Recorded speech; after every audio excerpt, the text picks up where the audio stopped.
নমস্কার বন্ধুরা, আজকে আমি পনির দিয়ে একটা চানা মশলার রেসিপি নিয়ে এসেছি। আমি যেভাবে ঘরোয়া পদ্ধতিতে করি আপনাদের দেখাচ্ছি। এখানে আমি পনির নিয়ে এই চানা মশলা 4টে সিটি মেরে নিয়েছি, সারা রাত ভিজিয়ে রেখেছিলাম।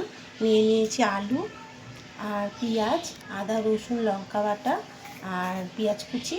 আর এখানে পনিরটাকে আমি একটু লঙ্কার গুঁড়ো, নুন, চিনি দিয়ে মাখিয়ে নিয়েছি। এবারে আমি কড়াইতে তেল নিয়ে নিয়েছি। আপনারা লঙ্কার গুঁড়োর বদলে চাইলে পনির মধ্যে গোলমরিচ গুঁড়ো দিলে আরও ভালো হয়। আমার কাছে ছিল না, তাই দিইনি। এবার পনিরটাকে আমি হালকা করে ভালো করে ভেজে নিলাম। ভেজে নেওয়ার পর সেই কড়াইতে আমি আরেকটু বেশি করে তেল দিয়ে দিলাম। তেল দেওয়ার পর এবার আমি পেঁয়াজগুলোকে ওর মধ্যে হালকা করে একটু নাড়াচাড়া দিয়ে হালকা করে ভেজে মধ্যে পেঁয়াজগুলোকে নুন দিয়ে হালকা করে নাড়াচাড়া দিয়ে ভেজে এর মধ্যে আমি আলুগুলো কেটে রেখেছিলাম মিডিয়াম সাইজে, একটু আলুগুলো দিয়ে এবার নুন দিয়ে দিলাম।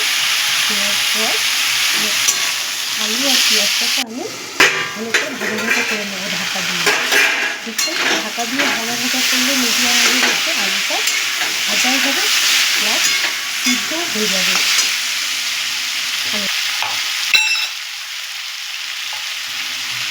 এবার এর মধ্যে আমি দিয়ে দেবো হলুদ, দিয়ে দেবো আদা রসুন লঙ্কা বাটা আর দিয়ে দেবো জিরে গুঁড়ো দিয়ে এটাকে আমি ভালো করে কষিয়ে নেব। জল দিয়ে দেবো এর মধ্যে যাতে মশলাটা পোড়ানো লেগে যায়। দিয়ে এটাকে আমি মিডিয়াম আগে রেখে একটু কষিয়ে নেব ভালো করে। দেখুন আমাদের কষানো হয়ে গেছে। এবার আমি চানা মশলাটা দিয়ে দেবো। চানা মশলাটা আমি সারা রাত ভিজিয়ে রেখেছিলাম বলে 4টে সিটি মেরেছি, হয়ে গেছে। এর মধ্যে দিয়ে দেবো চিনি, দিয়ে এবার এটাকে আমি ভালো করে নাড়াচাড়া দিয়ে দেবো।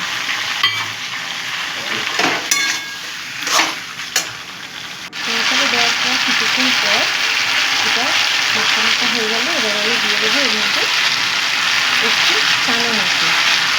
চানা মশলাটা দিলে চানা মশলার সেন্টটা খাবার অন্য। এবার আমি এখানে 3 প্যাকেট সস নিয়েছি। এবার আমি এর মধ্যে সসটা দিয়ে দেবো। সসটা দিয়ে আর একটু কিছুক্ষণ নাড়াচাড়া দিতে থাকবো। দেওয়ার পর এবার জল দেওয়ার একটু আগে আমি ভাজা পনিরটা দিয়ে দিয়েছি। দেওয়ার পর পনিরটা দিয়ে একটু নাড়াচাড়া 2-3টা নাড়াচাড়া দেওয়ার পর আমি পরিমাণ মতো জলটা দিয়ে দিয়েছি, কারণ পনিরটা দিয়ে বেশি নাড়াচাড়া করলে পনিরটা ভেঙে যাওয়ার ভয় আছে। জলটা পরিমাণ মতো দিয়ে আমি ঢেকে রেখেছিলাম।